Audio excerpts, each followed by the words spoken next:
Përshëndetje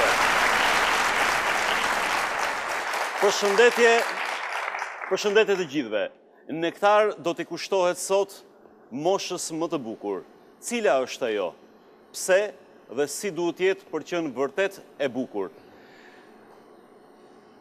Patjetër që përgjigje gjithse kujt është. Dihet, është rinia, por a ndodh që nga njerë mos jetë fort e bukur kjo moshë? Jo më kotë sintagma që çfarë fluturon hahet, i ngjitet nga njerë rinis, me të drejtë ose me pa të drejtë. Por ne do t'i diskutojmë sot këto të gjitha dhe do përpiqemi të kemi disa qasje të drejta mbi këtë moshë, e cila përveç se e bukur ka dhe problematika të mpreta. Për këtë, unë kam ftuar Musa Musaj, profesori psikologjisë në Universitetin e Tetovës. Është Buran Ramani, imam në xhamin me 2 minare në Saraj të Shkupit. Është Merita Boroci, studente dhe aktiviste sociale, si dhe Labinot Konushevci, po ashtu student shumë i rënë mbas librave. Gjithmonë poston në Facebook se çfarë lexoi, çfarë gjeti në leximet e tij, sa libra bleu. Urime për këtë dell, jo zakonshëm, për këtë moshë sigurisht.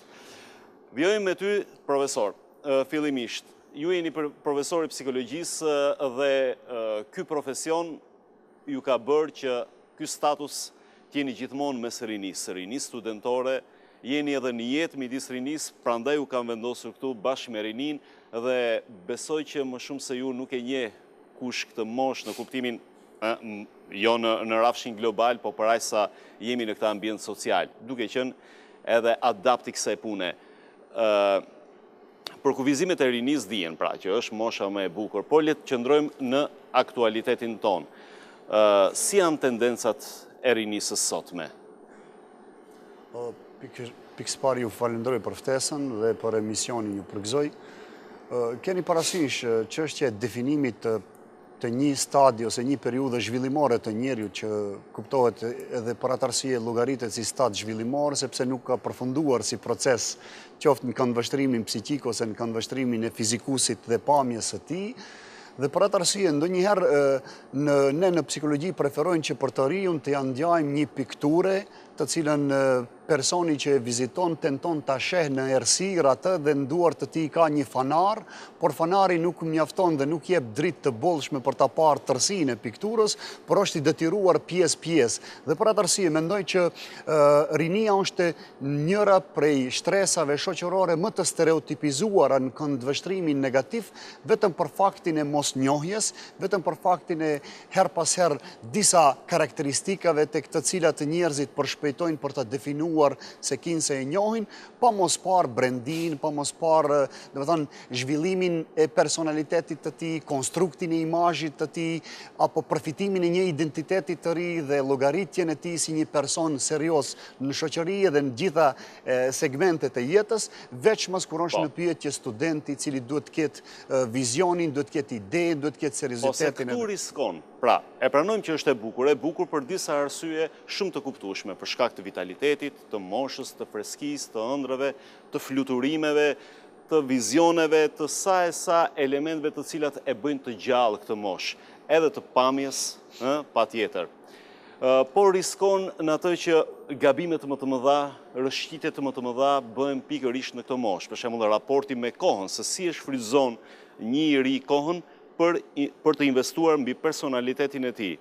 Sot kemi një rini që faktikisht ka një prirje, ndoshta më korrigjoni, hedonistike ndaj jetës, pra nuk kemi atë rinin e sakrificave, atë rinin që i kullon djersa mbi ballë, dhe unë këtu këtu tendencat, themi kushtimisht e një ideologjie postmoderne që mundohet të krijohet në shoqëri është e bazuar kryekput në nihilizëm, do të thotë asgjë send, ose do të thonë asgjëllëk, kushtimisht mund t'i themi dhe ta shprehemi si të tillë, e cila është në një rritje graduale në kuptimin në kontekstin veçmas të shteteve skandinave, shteteve evropiane në përgjithësi, mos harrojmë hedonizmin ku është për bazë plotësimi i dëshirave, ku çdo gjë është në bazë të përfitimit dhe të asaj që mua të mbëhet mirë, ku personi individualizohet, ose unë preferoj të them se sot ju keni megapolis ose mega qytetet të mëdha me miliona banor, por individi edhe më tepër ndjehet i vetmuar, edhe më tepër ndjehet i izoluar, kushtimisht për arsye se është i bazuar, ose nëse ka marrë për vete parimet libidale dhe plotësimin e këtyre kërkesave, të cilat si duket ndoshta janë faktorët kyç që ai të ndërtoj her pas her vizionet të gabuara, sepse të rijut edhe duhet toleruar her pas her gabimet, lëshimet, nëse prej kësaj din të kthehet, ose din të rimerr veten dhe të riparoj veten, që në tërësinë e jetës së tij mos ngelje ideja, unë preferoj të them edhe brenga dhe sfida e të rijut nuk guxon të jetë çka do hapër darkë. Nuk guxon të jetë çështë, domethënë e ardhmja e dasmësime, ose si do të jetë organizimi një ahengu, një mbrëmje.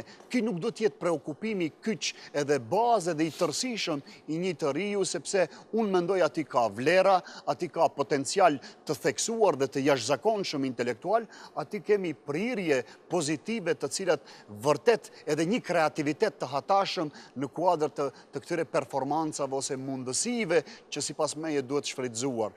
Por pajtoheni edhe ju, sepse her pas her modelet që ofrohen, ose modelet përmes të cilave i riu dëshiron të ndërtoj identitetin. E keni parasysh, Erik Eriksoni është psikologu i cili i qaset këtij elementi në aspektin psikosocial, ose teoria psikosociale e Eriksonit, thotë se i riu është në një krizë identiteti dhe detyrimisht atë duhet lënë pak të pavarur, madje perëndimi sot si duket këtë pavarësinë ja ka lënë të tepërt në kuptimin e asaj, sepse nëse ju e lërni në tërësi pavarësimin e tij, atëherë her pas her mund të bjerë në grackat e këtyre ideologjive veçmas hedonizmit. Unë mendoj se parimet e kënaqësisë ose parimet që unë të jemi kënaqur dhe tek unë të jenë të plotësuara, qoftë çështjet e epshit, sepse është diçka, pajtoheni me atë. Unë them, nëse tek njeriu rritet humania, atëherë pesha ose kushtimisht tonë, ndoshta pasionet ulen, zvoglohen.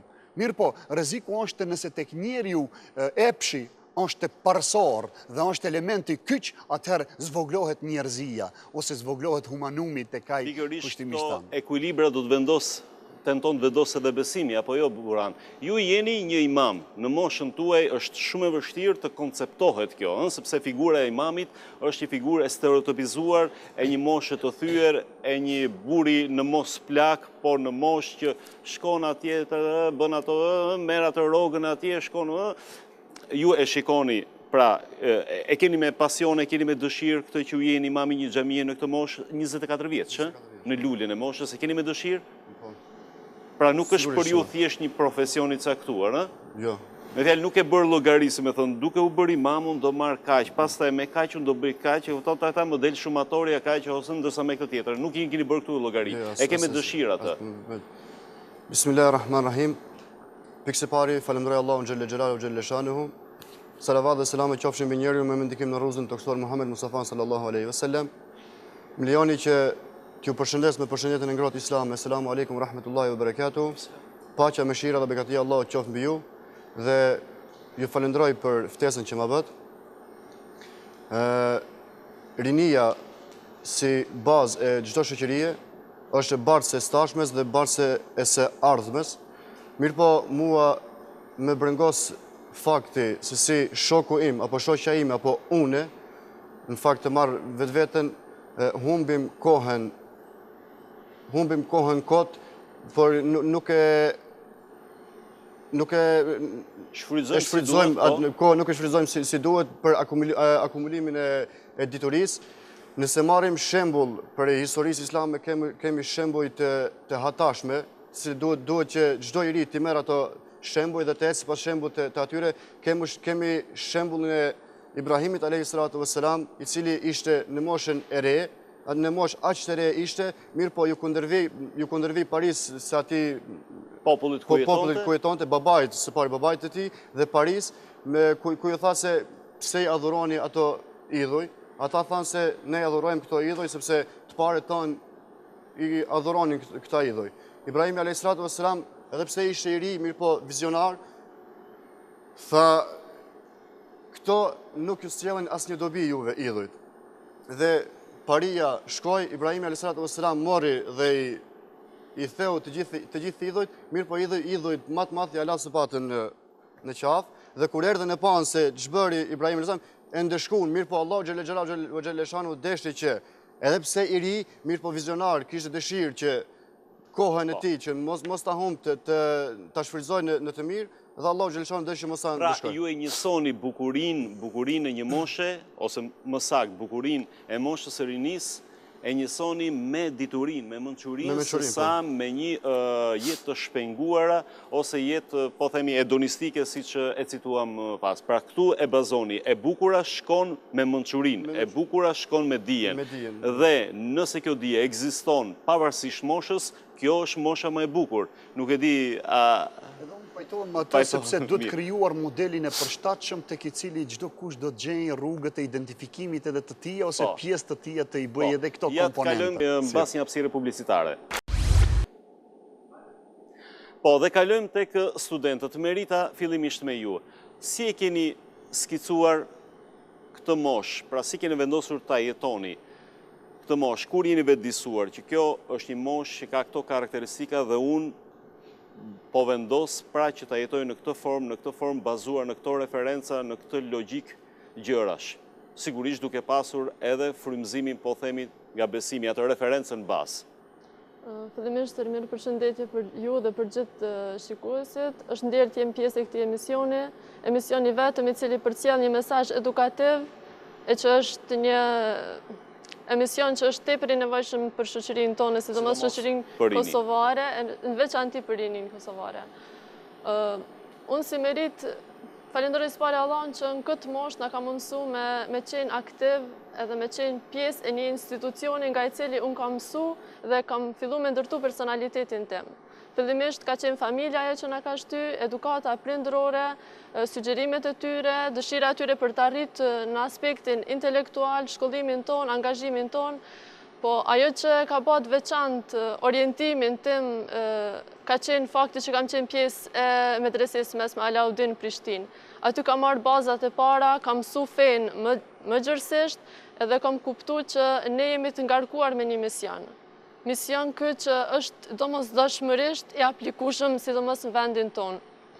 Rinia kosovare ka nevojë për vlerat morale që posedon feja, për aplikimin e tyre në mënyrë që të jetë një shoqëri e kompletuar, jo shoqëri e dekadente dhe jo një shoqëri e ngulfatur në dukuri negative dhe një shoqëri që bie ngrackën e secilit që ofron një model të keq për ta ndjekur atë dhe për të arritur qëllimet e tyre përmes saj. Fakti që studioj edhe vazhdoj studimet fakultetin në studimeve islame dhe në ekonomik, drejtimi e menaxhment, ma mundëson që të organizoj jetën time në secilën fushë që punoj, dhe me thonë mundohem të jem në një shkallë të organizimit edhe të jem një model i mirë për të tjera. Që asnjë minut kohë mos të shkoj dëm dhe gjithçka të jetë produktive për të sotmen dhe për të nesmen. Pra e ke raportin me kohën, pra e kupton në një farë mënyrë si mision atë që bën, pra ndjen peshën e misionit që ke, peshën e përgjegjshmërisë. Kështu është Labinot? Edhe ti je shumë i angazhuar gjithmonë, edhe preferon që rinin ta jetosh si mision. Shëndes, juve dhe gjithë shikuesit e emisionit Nektar. Po, unë jam student i sociologjisë nga Universiteti i Prishtinës. Njëjtë edhe unë do të thotë rinia ime kryesisht karakterizohet me një angazhim maksimal për ta jetësuar rinin brenda një sistemi të vlerave, brenda një aftësie për ta kuptuar jetën përtej lojës, përtej zbavitjes, përtej arktimit. Që sigurisht nuk mungojnë, apo jo? Që sigurisht nuk mungojnë, por që jo të jenë ato përcaktuese e një identiteti dhe një perspektive time të së ardhmes. Se tek e fundit bëhet fjalë për ndërtimin e një personaliteti që tash i vendos bazat për të pasur efekt në kohë derisa të jetë këtë frymë njeriu. Mirë, do t'i kthemi këtij argumenti pas një hapësire publicitare.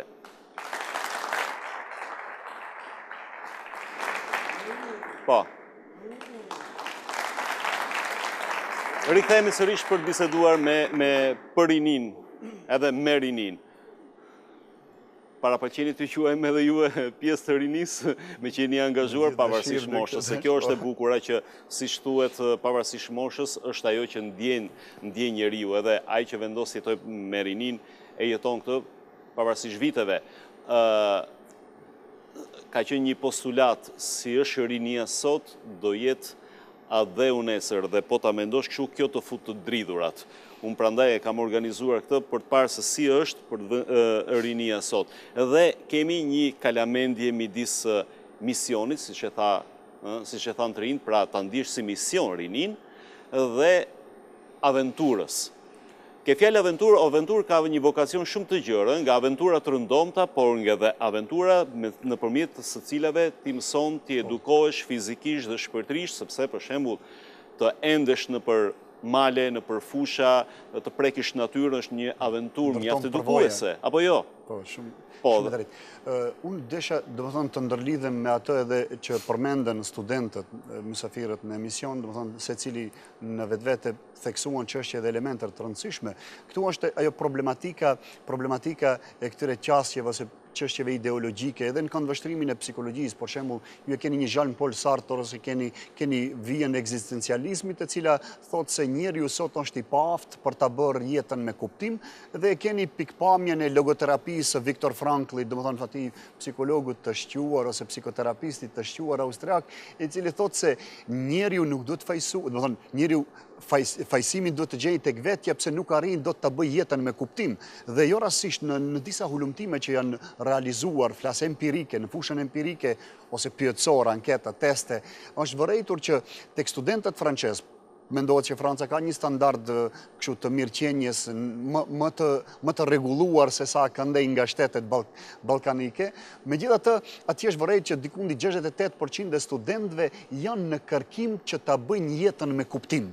E keni parasysh, bërja e jetës me kuptim, unë mendoj se ndërtohet në prizmin e bujarisë, në prizmin e punës, angazhimit, në prizmin e sfidimit të vetes ose shfrytëzimit të kapaciteteve maksimale. Sepse rinia, e keni parasysh, është shtresa e cila më së bukur i din të idealizoj gjërat. Dhe ju nëse ja jepni një të riu, domethënë ai thotë unë për 3 ditë do e kisha zgjidh varfërinë në botë. E keni parasysh sa është kështu sfiduese dhe sa është i gatshëm që ai të rregullojë çështje sociale të cilat ndoshta shtetet të tëra nuk i bëjnë dot. Duket naive, por vetë vendosmëria dhe vizioni që ka dhe dëshira janë përcaktuese. Sepse është konstrukti i imazhit të tij është i orientuar në pikpamje pozitive ose në pikpamjet e asaj që edhe përmenda unë psikologët tonë Rogersi, për shembull, përmendën atë se liri nuk është aq sa të tjerët të japin, por liri është atë që njeriu e ka në vete dhe ne më shumë e jetojmë lirinë se sa që të tjerët na ofrojnë. E keni parasysh, edhe tani nëse një i ri preferon, supozoj, karshi pasioneve, karshi epshit, të identifikoj veten me Jusufin, apo me një profet, i cili ka sakrifikuar, atëherë unë them kështu, Jusufi vërtet ka qenë në pus, ndërsa Zulejha ishte në pallat, por Jusufi në pus ishte i lirë, Zulejha ishte rob ose ishte kushtimisht jo e lirë në pallatin mbretëror. Njëjta është edhe me vëllezërit e tij dhe me çështje tjera të caktuara, të cilat shumë mirë din të lidhen dhe kombinohen në mënyrën më të shkëlqyer dhe që ofrojnë modele të përkryera. Ne nuk themi që aventurierizmin që ju përmendët, edhe psikologët her pas herë preferojnë që njeriu duhet të kalojë përmes sfidave, udhëtimeve të caktuara, që udhëtimet vërtet e ndërtojnë personalitetin e tij. Ndërkohë që, për shembull, më fal, ka një jetë kuranor që Zoti ysh besimtarin që të udhtoni në rrugë, që të shihni, domethënë, mirësitë ose të shihni madhështinë e krijimit të Allahut. Po, sepse i riu i do, thimet, për shembull, ka në natyrë që të udhton, të prek vende, të prek realitete, të prek njerëz, dhe kjo përfshihet për shembull në aventurat e bukura dhe në aventurat edukuese. Shumë drejt. Mirë. Më ka thënë një djalë nga Maqedonia, nga fshatrat e Gosivarit para ca vitesh, që shokët e fshatit, shokët e vet aty, djemtë e fshatit, nga që shkonte rregullisht në xhami për të falur, i thanë: "Ore, se mos na bëhesh hoxh, ti se ti ja hoxhi, ekziston kjo shprehje kështu. Ty të ka ndodhur kjo për shembull të qesëndisin të thonë: "Ore, hoxhi ti me fjalë jam Tereziti." Po shpesh herë ndodhen edhe kjo ndodhen te rinia jon, shkaku jo i pjekurisë në fe që duhet ta ketë i riu, Mirë po, besoj që me kalimin e kohës edhe këto dukuri negative të rinia të zhduken, që mos të shojnë atë të rion kur shkon xhami që bëhet hoxh, apo ndryshon atë formën e vetë që ka Për kundrazi një hoxh i ri do ishte shumë më i mirë ose se më i pranueshëm, paktën nga pikpamja vizuale, se janë disa elementë që gjithmonë bëjnë diferencën, ne nuk injorojmë hoxhallarët të cilët janë në moshë, të cilët kanë përvojat e jetës, kanë pjekurinë, mund të ketë dhe dijen më të madhe, por gjithmonë edhe rrezatimi rinore ka efektin e vet, apo jo? Normalisht. Merita, s'diskutohet që edhe në kategorinë e njerëzve jo të mpleksur me rregulla dhe me principet e besimit ka angazhime, ka një seriozitet, ka një përkushtim, ka një vizion të qartë mbi të ardhmen dhe jo të gjitha kategoritë e të rinjve pra e çojnë kohën bosh. Por do them që sa ka qenë frymëzim besimi për skicimin e këtij modeli jete në këtë moshë ndodhe dhe më pastaj. Besimi sa ka qenë frymëzim.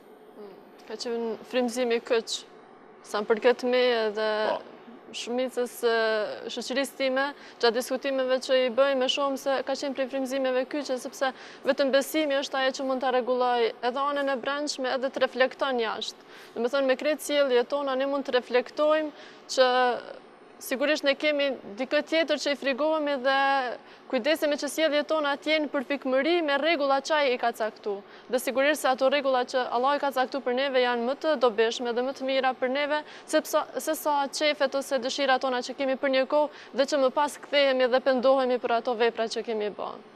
Shkëm tek ajo që rinia është investimi i së nesërmes.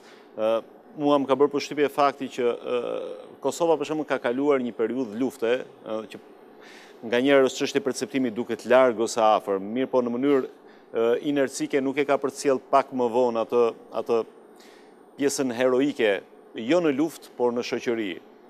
Më ngjan, mund të jetë perceptimi i gabuar që menjëherë është kaluar nga lufta, me fjalë është kaluar në një çartafillosi të përgjithshme, paktën. Edhe le të mendojmë situata të cilat mund sërish të sprovohesh me një luftë, faktikisht jeta e përditshme ka luftë, nuk e ka me armë, po e ka në shumë mënyra tjera.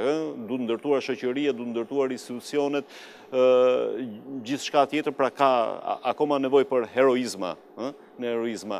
A është e gatshme kjo rini të përballojë këto sfida të mëdha? Unë mendoj se plotësisht, për shembull ne marrim nga historia lëvizjet studentore të viteve 60-70 veçmas 1968 Franca, do të thotë kur tronditën studentët, tronditën qasjet ose rrethanat shoqërore dhe politike në Europë, ose kemi takimet e të rinjve në SBA, kemi Tiananmenin nëse nuk gaboj në Peking, njerëzit mund të thonë se atje fatkeqësisht humbën jetën shumë të rinj, por megjithatë po ajo solli shumë pozitivitet ose ndryshime pozitive dhe progresive në kuptimin e asaj se çka përfitoi rinia. Spaku tek trevat tona të rinjët e dëshmuan dhe e treguan veten me dinjitetin më të madh, me sakrificën më të madhe, duke u radhitur në rrethana të caktuara, qoftë në krahun e ushtrisë lirimtare kombëtare, domethënë në të gjitha trevat shqiptare, do të thotë këto tregojnë se kanë një ide dhe një vizion rreth asaj se ku dëshirojnë ta shohën veten. Megjithatë, ato që ju përmendet pas luftës është një fakt i pamohueshëm, sepse u krijuan kushtimisht disa katrahura dhe në mungesë të modeleve të përshtatshme, ndoshta aty u humbën rrugët që duhesht të trasuar ose ndjekur për mendimin tim. Dhe unë them se ndoshta shoqëria në këtë pikpamje nuk ja ka dhënë mundësinë të rijut që ofroj modelin e të mirës, modelin e përkryerjes, modelin e suksesit, modelin e asaj se si arrihet në shoqëri, por megjithatë si potencial, qoftë nga aspekti i inteligjencës, qoftë nga aspekti i kreativitetit që e kanë të rinjët tek ne veçmas i riu shqiptar, unë ashtu duhet dhe mund ta them në këtë drejtim, unë shoh dhe sikur duan të na thonë, domethënë bartësve të rrethanave sociale, mos ne patëm Harvard edhe patëm Chicago University dhe nuk e kryejmë atë, apo? Dhe nëse ne nuk ju a kemi ofruar këto mundësi, atëherë do ishte paksa akuzuese në drejtim të asaj, sepse nuk i kemi sfiduar kompetencat, përpjekjet, kapacitetet mendore, intelektuale, ato që përmendi, me të vërtet, do të thënë, ide ishte e përkryer sa i përket qarqeve, ndoshta pak e të huajson të riun nga libri, është një çështje, një problematik, sepse të ngel i lidhur. Jo vetëm interneti, por është dhe një problematik tjetër të cilën unë do të citoj mbas një hapësire publicitare.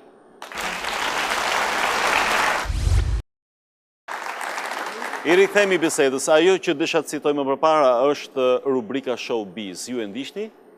Pra, është një, po them, paralel me internetin, në aspekti mediatik është dhe një showbiz. Ofron, si me thënë, është një pjatë, një menu që i ofrohet të rinis, edhe sikur e skicon vetë rinin që gjithë vëmendja, gjithë bota, gjithë ëndrat me fjalë janë të fokusuara pikërisht tek ajo pjatë. Mirë, fatkeqësisht media tona e përmendet showbizin, por thuaj se çdo emision Unë e marr si shembull, e marr si çdo etalon. emision kanë shoh që kanë tendenca për çrregullimin e ndërtimit personalitetit të rive. Personaliteti jo nuk do të ndërtohet në bazë të një këngëtari, në bazë të një artisti, sepse ka ndryshuar rrethonat se si ai është formu.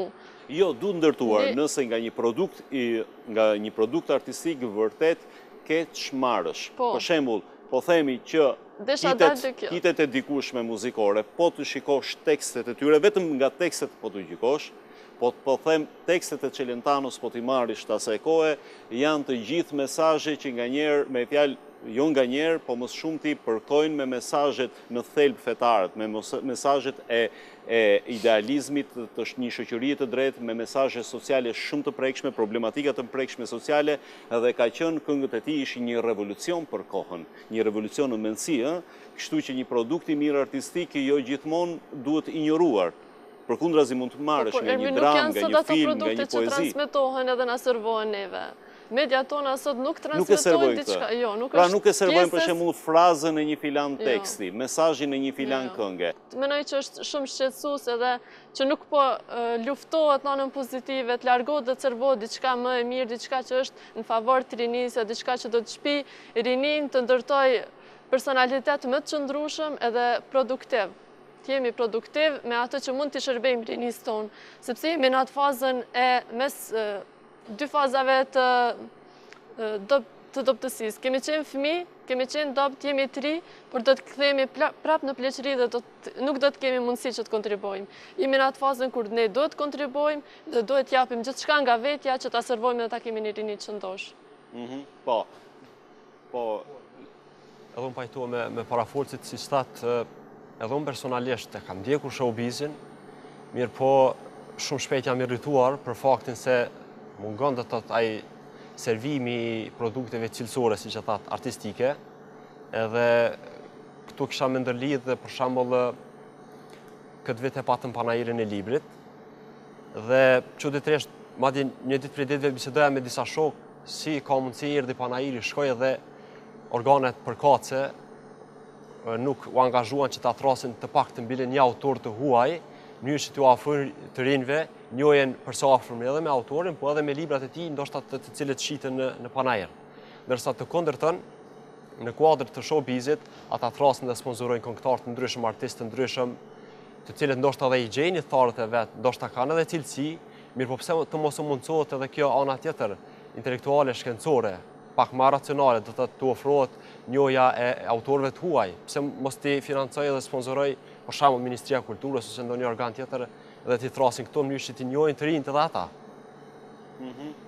Jo, e kisha këtu, patjetër që është dhe kjo qasje ndaj letërsisë, ndaj mendimit, po le të qëndrojmë edhe tek produktet, në produktet muzikore. Unë akoma jam kurios të di, promovohet një këngëtare kosovare, po unë e famshme që ka kaluar kufite e famës, mirë po unë akoma nuk di një frazë të vetme, tekstuale, e kupton që të ketë një pesh, akoma nuk e di, nuk e kam të qartë, ndërkohë që për shembull citohet her pas here tekstet e grupit Jeriko, që janë tekste shumë sociale dhe me shumë mesazhe të mira, me mesazhe që të çojnë të mendosh, në farë mënyre, dhe duhet ndalim ke kjo, a është një etalon vetëm tekstet e këngëve për të përcaktuar mendësin, pra nuk kemi me vërtet tekstet të cilat kanë problematika sociale të ndryshme, kanë dilemat njerëzore, por janë në një farë mënyrë tekste,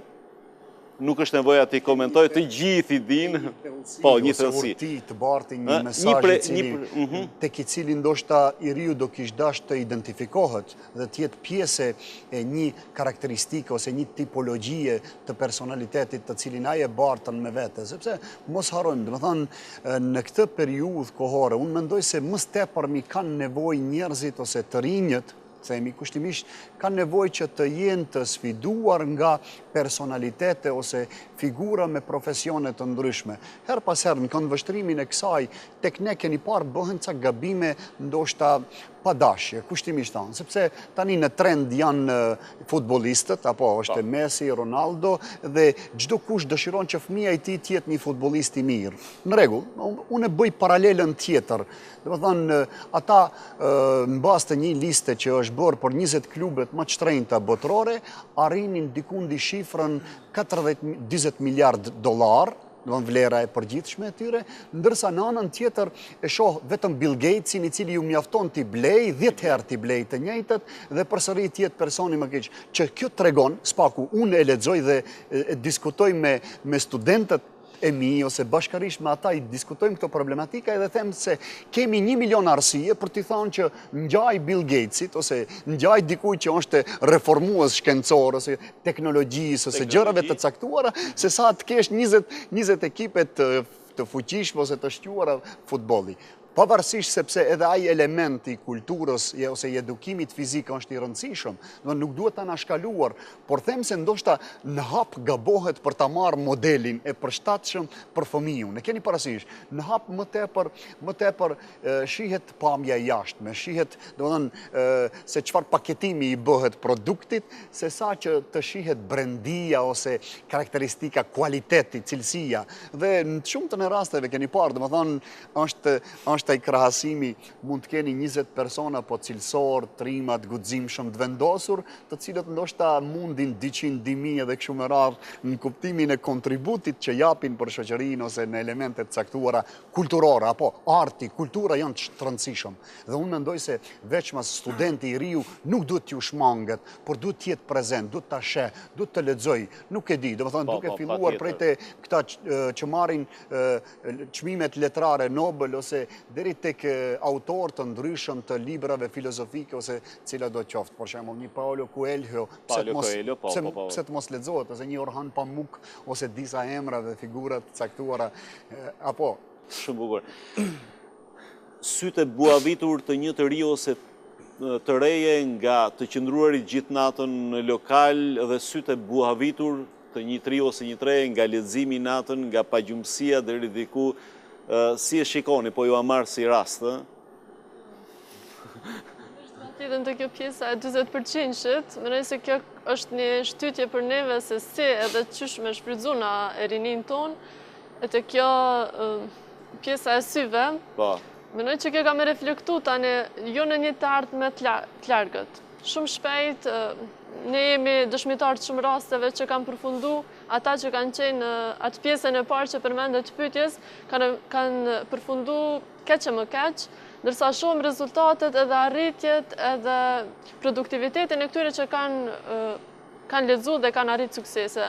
Duke mbështetur në fjalën e parë të Kur'anit që është Ikra, do të thonë mësoj, lexo, studio, e kanë çu mendoj në vend këtë lloj amaneti që ne secili prej neve duhet ta merr që ka aftësi të lexoj, edhe shihet produktiviteti, shihet suksesi, shihet puna e secilit prej neve dhe shihet se sa po e çojmë në vend atë misionin që e kemi. Ndërkohë që në këtë strukturë jetësore që ka për referencë besimin, Labinot, ka shumë vend, po themi për arktim, por për një lloj arktimi e cili që ka thelb në vetvete, ka mesazh në vetvete dhe ka edukim në vetvete. Është e gjerë kjo hapësirë? Si e kuptoni ju? Po, besoj se kjo varet edhe nga shfrytëzimi racional ose irracional i kohës. Kretë, do thotë, varet nga shfrytëzimi i kohës nga ana e rinisë. Unë shoh potencial tek rinia jonë, veçanti që e cekët ajo maksima se sa i ri bëjsh të duash, pastaj kur të plakesh. Po, kjo është thjesht, unë kisha me thonë një tendencë për maksimizimin e lirisë tek rinia, në ndërkohë që besimin në Zot, kujdesin, altruizmin, solidaritetin e këto thjesht të konceptojnë si iluzione që nuk i takojnë rinis. Liria është një dimension jo për të bërë atë çfarë dëshiron për të bërë, po për të bërë më të mirën që ta ka ëndja ty ose egoja. Po, për të bërë më të mirë. Le të kemi një hapësirë publicitare tjetër dhe më pas për pjesën e fundit të emisionit. Publicitet.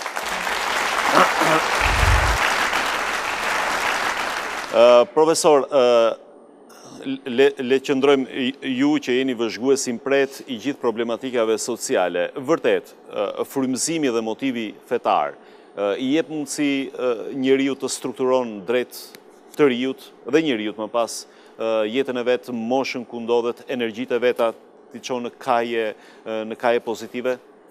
Unë mendoj se si është dhe mendimi botror, nuk i referon vetëm mendimit tuaj individual. Çështja e besimit është një komponent e rëndësishme në ndërtimin e individit, ose atë që thamë ne në përfitimin e një identiteti të shëndosh dhe e sjellat vetbesimin ose kushtimisht tonë atë originalitetin, sepse unë e kuptoj, mosha rinore është moshë ku çdo kush tenton të lyejë diçka apo të ngjyros diçka.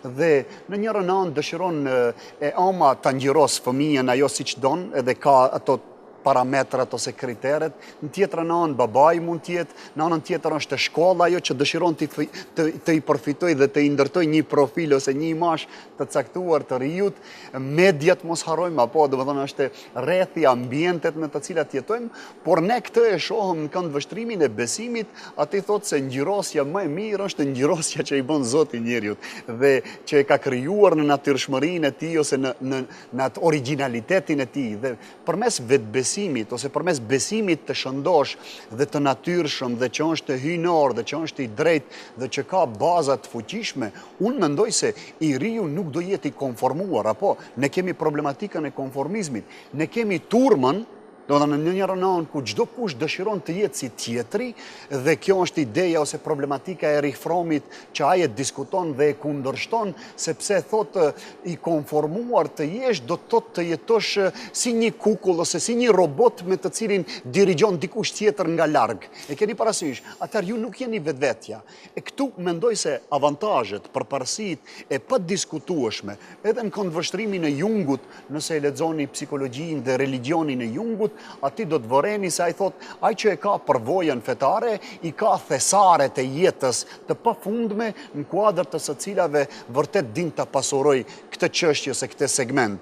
Jo rastisht përmend edhe Viktor Frankl, sepse ajo është një ndër psikologët më të lexuar, flas për periudhën në bazë të vështirësive dhe tre qendrave ose kampeve të përqendrimit që ai ka kaluar në Auschwitz dhe në dy të tjera, dhe ai thotë se the man's search for meaning, do të thotë njeri ose individi në kërkim të kuptimit. Unë mendoj se kuptimin më të shëndosh dhe më të spikatur dhe më kualitativ dhe cilësor, unë mendoj se ja jep komponenta e besimit dhe e bën disi më original, disi të ndjehet më i plot, më i kompletuar, më me vetbesim, më i shëndosh në qëndrimet e tij asaj përket edhe këtij elementit psikologjik për mendimin tim. Mirë, sa do doja të kishim minuta të tjera për ta shtjelluar akoma dhe më tepër, po ndoshta do kemi edhe raste të tjera për të diskutuar mbi rinin, më fal, problematikat e saj, prirjet e saj, pasi çohen nga ta çosh pra për rinin, aty e ke të pashmangshme sepse është zemra